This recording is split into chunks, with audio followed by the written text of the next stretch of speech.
My husband called me at work. I was in the middle of a meeting when my phone vibrated on the table. The screen lit up with his name, Daniel. I ignored it. He rarely called during office hours. And when he did, it was usually something small. A question about dinner. A reminder, nothing urgent. The phone vibrated again. Something about the second call made my stomach tighten. I excused myself quietly and stepped into the hallway, answering before it could ring a third time. Hello. He didn't greet me. He didn't ask if I was busy. I just inherited my uncle's fortune, he said. I leaned against the wall, suddenly lightheaded. Your uncle? I asked. Robert Hale, Daniel replied. Then, after a pause that felt intentional, he added, $800 million. For a moment, I thought I had misheard him. Daniel, is this some kind of joke? No, he said calmly, too calmly. Pack your things. I straightened. What? Pack your things and leave the apartment. Today. There was no excitement in his voice, no disbelief, just authority. Why are you talking like this? I asked. What's going on? I'll explain later, he said. Right now, I need space. I've already arranged everything. Arranged everything. The call ended before I could ask another question. I stood there in the hallway, phone still pressed to my ear, listening to the dead silence. Around me, people walked past, laughing, arguing, living normal lives, while mine had just been reduced to a single sentence. Pack your things. At that moment, I didn't know what hurt more, the money, or how quickly he had decided I no longer belonged in his future. When I arrived at the apartment, it no longer felt like home. 2 suitcases stood near the door. Mine. They were neatly packed, zipped shut, as if someone had taken the time to be careful, not kind, just efficient. I stood there for a moment, staring at them, half expecting this to be a misunderstanding, a bad joke, a conversation that had started wrong and would be fixed in minutes. But the silence told me otherwise. Inside, everything looked curated. The photos on the wall had changed. The picture from our anniversary trip was gone. So was the framed photo from our wedding day. In their place were new frames, Daniel alone, shaking hands with people I didn't recognize, standing in front of buildings I had only seen in magazines. It was as if I had already been erased. Daniel was in the living room, sitting comfortably on the sofa, scrolling through his phone. He didn't look up when I walked in. You're back, he said casually. I didn't answer. I picked up one of the suitcases instead. Don't be dramatic, he added. Everything is already sorted. I finally looked at him. Sorted, I repeated. You threw me out with a phone call. He sighed, like I was being unreasonable. This is bigger than you, he said. My uncle's lawyers will be here tomorrow. I don't need distractions. I noticed the papers on the dining table, then neatly stacked, aligned perfectly with the edge. Divorce papers. Sign them tonight, Daniel said, still not looking at me. My lawyer made it simple. Simple. I walked to the table and flipped through the pages. My name was everywhere. My signature line waited patiently at the end, like it already knew I would comply. You're not even asking how I feel, I said quietly. He finally looked up. This isn't about feelings anymore, he replied. This is about reality. I took a pen from the table. Daniel watched closely, his expression confident, almost relieved. I signed. Once, then again. When I slid the papers back toward him, he smiled. Good, he said. I knew you'd understand.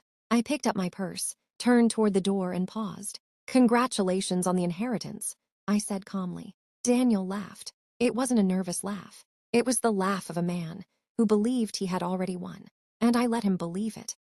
That night, I didn't sleep. I sat on the edge of the bed, staring at the ceiling, listening to the faint hum of the city outside. Daniel was in the living room, probably reviewing some documents or counting his fortune. I didn't care. Not yet. $800 million. That number had changed everything. But the number itself wasn't what bothered me. It was how easily he had erased me from his life. How casually he had assumed that money alone gave him power over everything, including me. I remembered the way his uncle had always spoken about him in hushed tones whenever we visited. Robert Hale, the man who built an empire from scratch, had never been kind, but he was fair in his own twisted way. And Daniel had inherited more than wealth. He had inherited manipulation, cold precision, and the ability to make people believe they were powerless, even when they weren't. I opened my laptop and began to dig. Corporate filings, property records, legal loopholes, trust documents, everything. If Daniel thought he could isolate me from the fortune, He had underestimated one thing: I had patience, and I had time. By 2 a.m., patterns began to emerge. Hidden clauses, obscure trusts, tiny phrases that shifted control subtly, but significantly. Robert Hale's will wasn't just about money. It was a game. And Daniel had only been given the illusion of power. A plan started forming in my mind. Slow, calculated, invisible. I would not rush. I would not shout. I would not fight in the open. He believed he had all the cards. That confidence would be his undoing. The first step was small. I needed information. Allies, knowledge of every property, every company account, every hidden document Daniel would assume I couldn't touch. By morning, I had a list. Lawyers, accountants, property managers, financial advisors, each one a thread in the web I would weave. Daniel woke up later, expecting submission, expecting weakness. Instead, he found me dressed and composed, sipping my coffee. No tears, no hysteria, just calm. And calm can be terrifying when paired with intention. He looked at me, smiling. "Feeling better?" he asked. I smiled back, a small, unreadable smile. "Yes," I said, "much better." And I meant it, because tomorrow, he would start seeing the cracks. The following morning, Daniel left for his office as if nothing had changed. He kissed my cheek lightly, a perfunctory gesture, polite but hollow. His phone buzzed constantly, and his mind was already consumed with numbers, properties, and his newfound fortune. I watched him leave. The door clicked shut, and suddenly the apartment felt like a battlefield. Empty, cold, perfect. I took a deep breath and sat at the dining table with the divorce papers in front of me. I could have signed them and handed them to him. Easy, quick, safe. But I didn't, not yet. Patience was my ally now. Patience and observation. I started with the assets. Every property Daniel inherited. Every offshore account. Every shell company he thought was secret, I traced. I called people, I asked questions, I observed reactions. Daniel believed he had eliminated all obstacles. He believed I was powerless, waiting at home, waiting to beg for mercy. But I was building invisible weapons. By midday, I had identified the first weak point. A property in Manhattan tied to a trust Daniel had overlooked. The trust's wording was peculiar, almost as if Robert Hale had anticipated greed and overconfidence. It gave me leverage, subtle leverage, small enough that Daniel wouldn't suspect it. Yet, I drafted emails under fake names, called financial advisors, under the guise of being interested clients. Every interaction collected information, every word added to my arsenal. By evening, I had a full list. Lawyers, accountants, asset managers, all with tiny threads of vulnerability. Each one a tool I could manipulate if needed. Daniel came home late, exhausted, and poured himself a glass of wine. He glanced at me, expecting defeat, expecting tears. Instead, he saw me reading documents with calm focus. I looked up, smiled faintly, and said, "Dinner's ready whenever you want." His smile faltered for a split second, unnoticeable to the casual observer. But I saw it. That tiny crack was all I needed. He didn't know it yet, but the game had already begun. The first move had to be invisible. That was the rule I kept repeating to myself as I walked into the bank 2 days later. If Daniel noticed anything too soon, he would close ranks, tighten control, and shut every door. I needed him comfortable, smiling, confident. I requested a meeting under my own name, not his. That alone felt strange. For years, everything had been we, shared accounts, shared decisions, shared signatures. Now, I was standing alone across from a man in a tailored suit, sliding my ID across the desk. "I'm here regarding the Hale Trust," I said calmly. The banker frowned slightly. "Which one?" That question told me everything. "There are multiple," I asked, pretending ignorance. He hesitated, just a second too long. "Yes," he said carefully, "but access is limited." "I understand," I replied. "I'm not here to move anything, I just want clarification." Clarification was a dangerous word. People relaxed when they heard it. He typed, clicked, scanned his screen. Then his posture changed. "There's a secondary clause," he said slowly. "An older amendment." My heart stayed steady, but inside, something clicked into place. "What kind of amendment?" I asked. "One that activates only after divorce proceedings begin." I thanked him, stood up, and left without asking anything else. Outside, the air felt different, sharper, lighter. Daniel came home, that night irritated. One of his accounts had been flagged for review. Nothing frozen, nothing dramatic, just a delay. a question, a minor inconvenience. These idiots don't know who they're dealing with, he muttered, loosening his tie. It'll be fixed by tomorrow. I nodded sympathetically. Of course, but tomorrow came with another issue. And the next day, another delay. Small things, annoying things, nothing that screamed threat. Daniel started making calls, raising his voice, reminding people of his name, his lawyers, his money. And every time he did, he exposed more. I watched him carefully, memorizing patterns. When he panicked, when he grew arrogant, when he made mistakes. That night, as he slept beside me, phone buzzing on the nightstand, with unanswered messages, I stared at the ceiling again. The difference this time was simple. Before, I was afraid of what he might do. Now, he was afraid of losing control. And this was only the beginning. By the third week, Daniel's confidence had started to crack. He walked into the apartment that evening, briefcase in hand, eyebrows furrowed. Something's off, he muttered. Accounts aren't syncing. Lawyers aren't responding properly.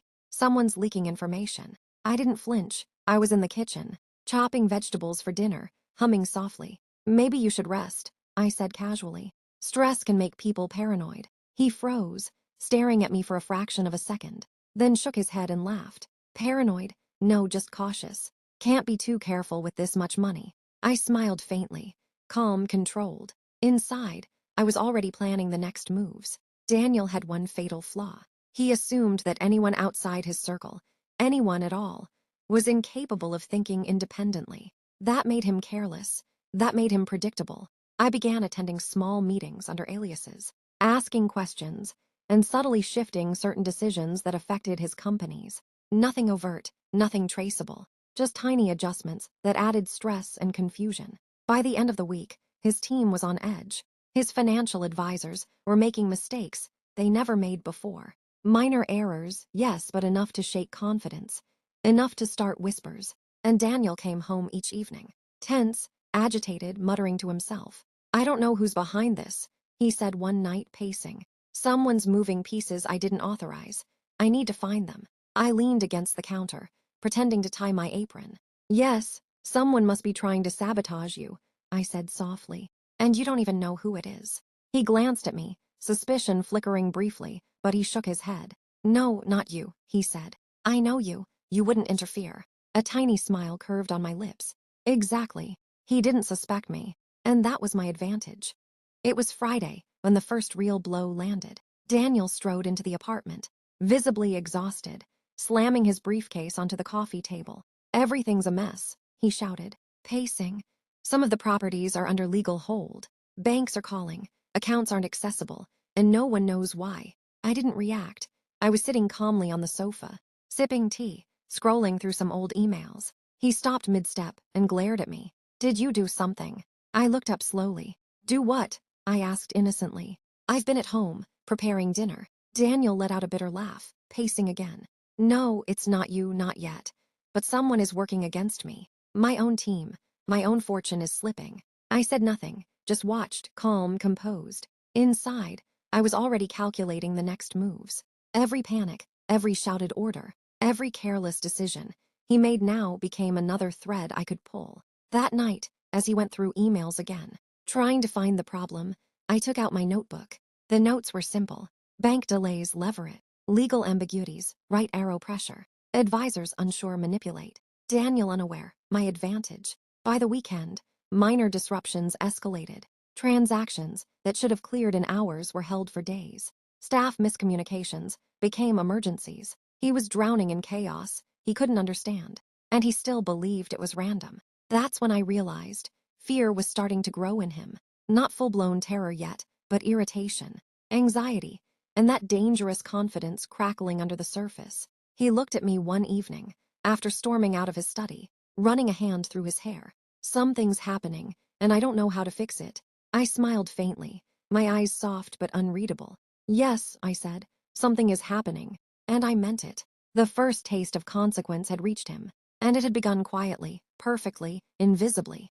By the following week, Daniel's world was unraveling, and he didn't know why. Calls from lawyers went unanswered. Bank managers hesitated before transferring funds. His team, once precise and loyal, now stumbled over minor decisions. Each disruption, small as it seemed, added weight to his confidence.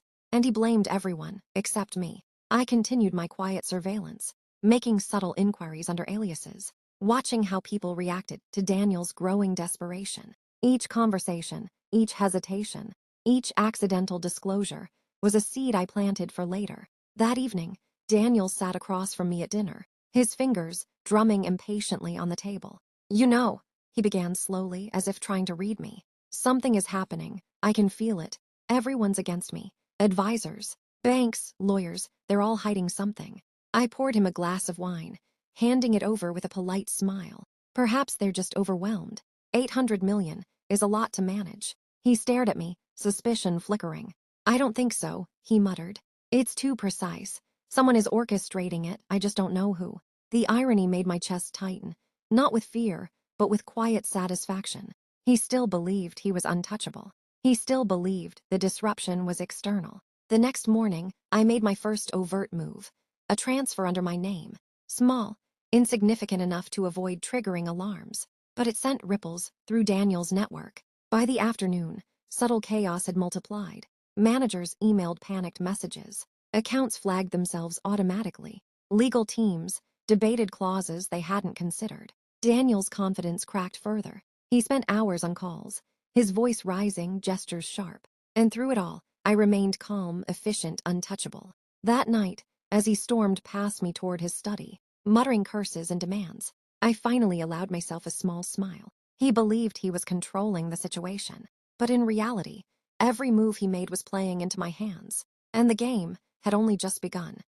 Daniel didn't sleep that night. He paced the apartment, muttering to himself, phone in hand, tapping emails frantically, checking account balances over and over. Every small delay, every unexpected obstacle, now looked like a deliberate attack. I watched him quietly from the kitchen, chopping vegetables with methodical calm. Every bite of silence I took felt like a strike, unseen but fatal. "You're hiding something from me," he said suddenly, his voice low and dangerous. I froze. The knife in my hand paused midair. "What hiding?" I asked softly. "I'm right here, Daniel, doing nothing but dinner." He stopped pacing and stared at me. For the first time, I saw fear flicker in his eyes. Not complete terror, but the first cracks in the armor of confidence he wore like a shield. "I don't trust anyone," he muttered, pacing again. "No one, lawyers, advisors, friends, they're all plotting. I don't know who's working against me." I said nothing, let him speak, let him unravel. The next day, small incidents compounded. A property he planned to sell had a lien he didn't know existed.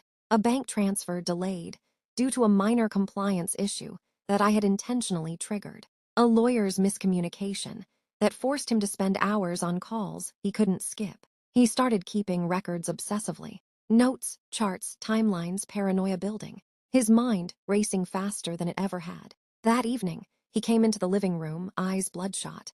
"I can't trust anyone," he shouted. "No one. Something is happening, and I don't know who to blame." I looked at him calmly and said, softly, "Maybe you're just losing control." The words hit him like a knife. His shoulders slumped for a second, disbelief flashing across his face. He had always been the controller, the one who dictated everything. Now he was being controlled. And the worst part, he didn't even realize it was me. I sat there, sipping tea, feeling the calm power of invisibility. Every misstep, every fear, every tiny panic was part of my design. The real game had begun. And Daniel had already lost. The first decisive move happened quietly. No confrontation, no warning, just a notification. Daniel was in the shower when his phone lit up on the nightstand. I didn't touch it. I didn't need to. The sound alone was enough. Short, sharp, unfamiliar. When he came out, towel around his waist, he glanced at the screen and froze. "What the hell?" he whispered. He opened the message, then another, then another. His breathing changed. One of the secondary holding companies, small, almost insignificant, had been temporarily transferred into a legal freeze pending verification of beneficiary authority. It wasn't a loss, yet, but it was proof that someone could reach inside his empire. "This doesn't make sense," he said aloud, scrolling frantically.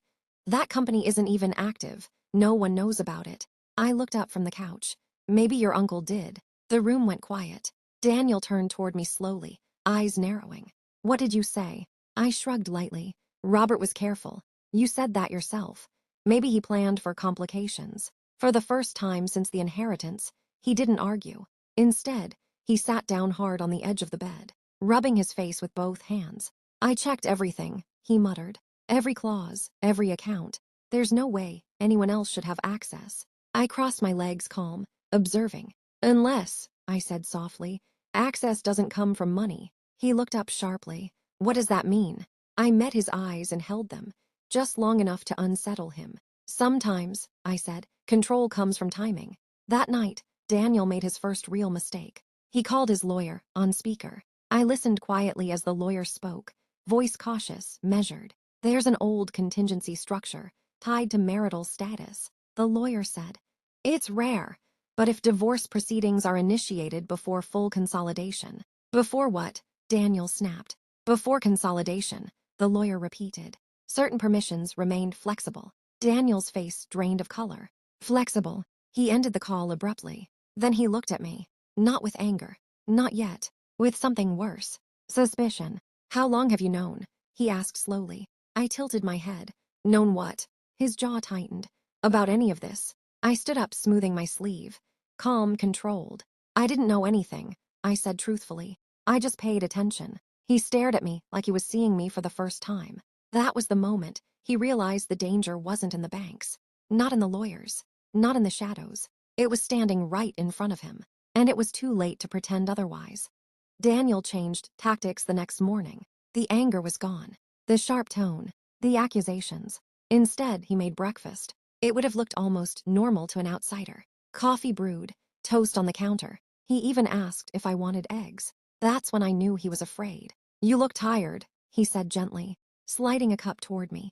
We've both been under a lot of stress. I accepted the coffee, but didn't drink it. You don't have to do this, he continued. Whatever this is, we can fix it. Together. Together. The word felt foreign now. I never wanted us to become enemies. He added, watching my face carefully. You know that. I met his gaze, calm, unmoved. You called me at work, I said evenly. You told me to pack my things and leave my own home. You signed me out of your life before the call even ended. He swallowed. That was shock, he said quickly. Pressure. 800 million doesn't come without consequences. No, I replied. It comes with choices. He leaned forward, lowering his voice. Then choose us. Choose stability. We can renegotiate everything. The divorce, the assets. I'll make sure you're comfortable. Comfortable. As if that were the same thing as respected. I don't want your money, I said. He flinched. That wasn't the answer he expected. I want fairness, I continued. And honesty. His jaw tightened again, but he forced a smile. Be careful, he said softly. You're playing a dangerous game. These systems are bigger than both of us. I stood up, taking my cup to the sink. So am I said just as softly.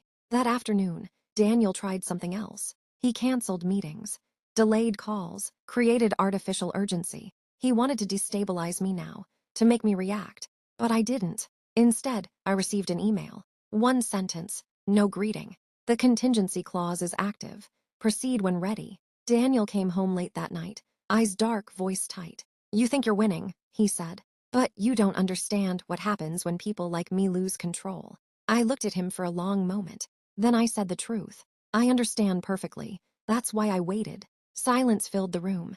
Heavy, irreversible. Because we both knew now. This wasn't a marriage anymore. It was a reckoning.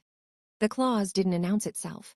There was no dramatic phone call. No warning letter. Just movement. By noon, Daniel's name appeared in 3 internal memos he wasn't supposed to see. By evening, 2 board meetings were postponed indefinitely. By night, his phone stopped ringing. That silence was louder than any argument. He sat in his study, staring at his screen, refreshing emails that never arrived. His posture, once relaxed, commanding, had collapsed inward, shoulders tight, jaw clenched. They can't do this, he said to no one. I own those companies. I leaned against the doorway. You control them, I corrected. Ownership is different. He turned sharply. You think this is clever. Activating a clause doesn't give you power. It just slows things down. I didn't answer, because outside this apartment, the consequences were already spreading. The clause Robert Hale had written decades earlier wasn't about punishment. It was about delay. Any major financial consolidation, any restructuring, any sale above a certain threshold, now required joint verification during active marital dissolution. Not consent, verification. Daniel could still move money, just not fast, and speed had always been his weapon. The first public sign came the next morning. A financial outlet reported temporary governance uncertainty in one of Hale's smaller subsidiaries. Harmless language, polite concern. Daniel saw it and went pale. "They're testing me," he whispered. "They want to see if I panic." I watched him carefully, and he did. He fired 2 advisors before noon, threatened a third, pulled out of a deal that had taken months to arrange. Each reaction made him look unstable. Each move confirmed doubts that hadn't existed a week earlier. By evening, his name was being discussed in rooms he wasn't invited into. "What did you tell them?" he demanded, standing too close now. "Nothing," I said honestly. "I didn't need to." He stepped back, breathing hard. That was the moment he understood something crucial. This wasn't about me taking his money. It was about me changing how the world saw him. And once perception shifts, control never fully comes back. He sat down slowly, hands trembling. "They're watching," he said. "Everyone is watching." I nodded. "Yes," I said, "they are." And this time, I didn't hide my smile. The next morning, Daniel decided to fight back. He called a press briefing. Not a soft statement. He wanted visibility, control, dominance. He wanted to show the world that nothing, and no one, could touch the Hale fortune. I stayed in the apartment, watching silently, calm, collected, pretending to read while my eyes followed every move. The live feed started. Daniel, suited and polished, standing behind a podium, confidently facing a small crowd of reporters. Cameras clicked. Microphones captured his every word. "I want to assure everyone," he said, voice sharp, "that the Hale subsidiaries remain secure. Operations continue as usual. Any rumors about internal disputes or financial issues are entirely false." He gestured emphatically. "I am in complete control, and any attempts to interfere will be met with legal action." The words were strong, but the effect was the opposite. Within hours, analysts noticed anomalies in transactions, previously invisible corporate notes, and unusual delays in approvals. Tweets and insider forums began buzzing. "Hale Empire under pressure. Boardroom chaos reported. Who's really controlling the trust?" Daniel's face grew pale. Every notification on his phone was another spike of panic. Every call not answered in seconds was a blow. He tried to regain control with emails, memos, personal calls. He demanded explanations. He yelled at accountants, scolded advisors, and even threatened legal teams. The more he reacted, the more visible the cracks became. I entered the room quietly, holding 2 cups of tea. "Here," I said calmly, sliding one toward him. "Maybe this will help you focus." He didn't look at me. Not yet. He was consumed. "This isn't over," he said through clenched teeth. "I'll fix it. I'll find the source." I smiled faintly, calm, unreadable. "The source," I echoed. "Really?" His head snapped toward me. Something between fear and disbelief flickered in his eyes. He didn't know I was already steps ahead. Every move he made, every panic, every counterattack, it had already been anticipated. And the world, slowly, was beginning to see cracks in the empire he thought untouchable. For the first time, Daniel realized that control wasn't just slipping from his hands. It was vanishing in plain sight. By midweek, Daniel was unraveling. He didn't yell anymore. He didn't argue. He just stared. Stared at screens, at emails, at reports, at anything that might give him a clue. And every clue seemed to twist into another trap. I watched him carefully from the kitchen, sipping tea, calm, observant, silent. "You're smiling," he muttered one night, voice low, almost broken. I tilted my head, keeping my expression neutral. "I'm not smiling," I said softly, "just thinking." His laugh that night wasn't proud or confident. It was sharp, hollow, desperate. "Thinking," he snapped. "Thinking about what?" "About how I'm losing everything. About how someone is manipulating me." I walked over, slowly, deliberately, every step measured. I stopped in front of him, looking him in the eye. "Yes," I said. "About that, about how carefully you underestimated me." His face twisted. Shock, fear, anger, confusion, all at once. You can't," he started. I cut him off. "I didn't take anything yet," I said softly. "I didn't need to. You did that yourself." He sank into the chair, head in hands, shaking slightly. The empire he had thought untouchable, his fortune, his power, his control was slipping. And he knew it. For the first time, Daniel felt truly small, not because of me directly, but because I had become the invisible force he could not fight, the one he couldn't see, couldn't predict, couldn't control. I stood behind him for a moment, silent. No words, no gestures, just presence. The room felt heavy. Every second Daniel remained seated, overwhelmed. I felt the full weight of the victory I had been building for weeks. And in that silence, he realized I had already won. By Monday, the wheels I had set in motion began turning in full force. I had already coordinated quietly with lawyers under aliases, not to steal, not to confront, but to activate the contingency clause fully. Everything I had observed, every weakness I had traced, now worked as it should, subtly, invisibly, unstoppable. Daniel arrived home, confident as always, or at least pretending. He had been warned by a few colleagues that some unusual activity was occurring, but he waved it off. By evening, he noticed the first real consequence. The board of one of his key subsidiaries called an emergency meeting without him. Minutes later, a small, seemingly insignificant subsidiary released a statement to partners. Certain operations are under temporary review due to procedural verification. The word seemed harmless, but to insiders it screamed instability. Daniel's phone started buzzing nonstop. Messages from banks, lawyers, advisors, analysts. He tried to calm them, threaten them, demand explanations. He lost patience, shouted, scolded, argued. The more he reacted, the more public this chaos became. I observed from the dining table, calm as ever. Every misstep, every panic, every word he spoke to his team, all feeding the perception that Daniel was losing control. By nightfall, 2 financial blogs had picked up the story. Hale Empire under procedural review. Hale Holdings faces uncertainty amid internal dispute. Daniel read the headlines, jaw tight, hands shaking. Impossible, he whispered. I've handled worse. This can't be happening. I walked past, holding a glass of water. Seems like someone else is doing their job for you, I said softly. He froze. Then his eyes narrowed. For the first time, he realized the truth. This wasn't random. This wasn't incompetence. This was calculated. And the only person it could possibly be was me. That night, Daniel didn't sleep. He stared at the ceiling, muttering to himself. He didn't plan for anger. He didn't plan for lawsuits. He hadn't planned for me, and I let him think he still had a chance.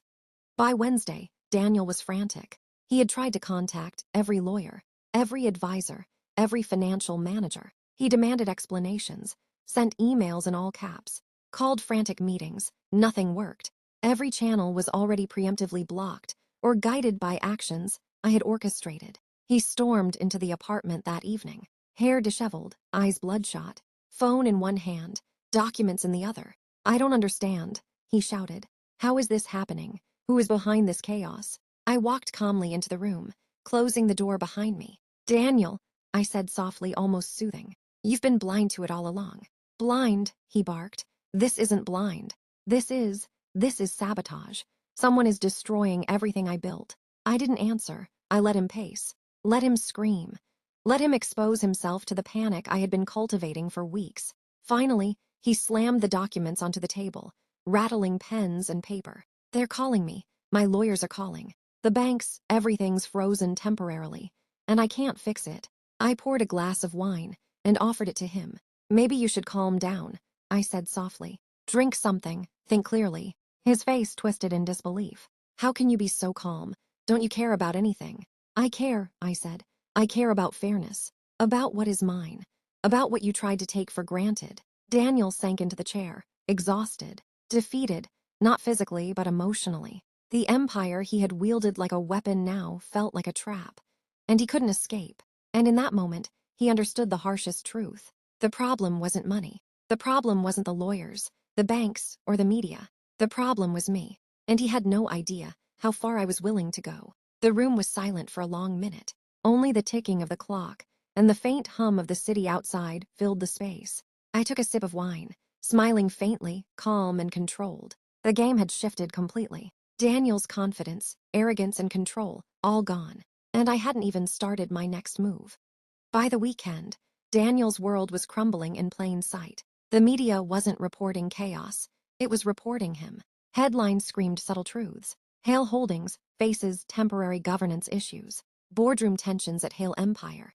Investor confidence wavers amid internal dispute. He read them with trembling hands, eyes wide. Every word stabbed deeper than any financial loss could. Why isn't anyone answering me? He muttered aloud. Lawyers, advisors, everyone silent.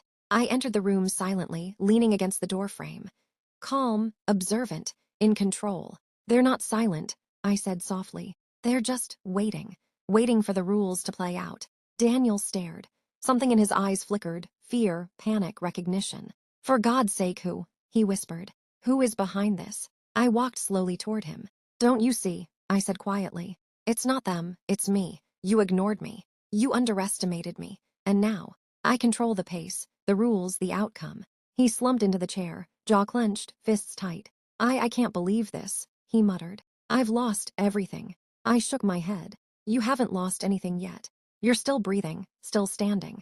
But if you keep underestimating me, you will lose control completely. Outside, the phone buzzed relentlessly. Emails poured in, notifications, memos, internal alerts all converging on him. Every move he had counted on to maintain dominance now crumbled. Daniel's empire was still his on paper, but the perception, the reality and the power, already gone. I poured another glass of wine for myself, letting him stew in the chaos he couldn't fix. And for the first time, he looked at me, not with love, not with anger, not even with calculation. He looked at me with fear, the first true, undeniable, unmistakable fear. And that fear was my victory. Monday morning arrived with quiet precision. Daniel didn't move fast. He didn't call. He didn't yell. He stared at screens, emails, notifications. A tidal wave of minor disruptions he could no longer manage. The contingency clause I had activated now fully controlled his actions. Any attempt to consolidate or transfer funds required verification he couldn't bypass. Every minor delay, every procedural hold amplified his panic without him understanding why. I entered the room with a stack of papers, contracts, verifications, procedural letters. Calm, measured, controlled. Daniel, I said softly, these need your signature. He froze, eyes narrowing. What is this? Routine, I said, setting the papers in front of him. Just verification. You'll find everything in order. He picked up a pen reluctantly. Every line he signed reminded him of the reality. He no longer controlled the pace, the timing, or the power of his empire. I watched silently. No gloating, just calm observation. Everything, he asked finally, voice cracking. Everything is still mine. Yes, I said, on paper, but in practice the rules have changed. His face paled.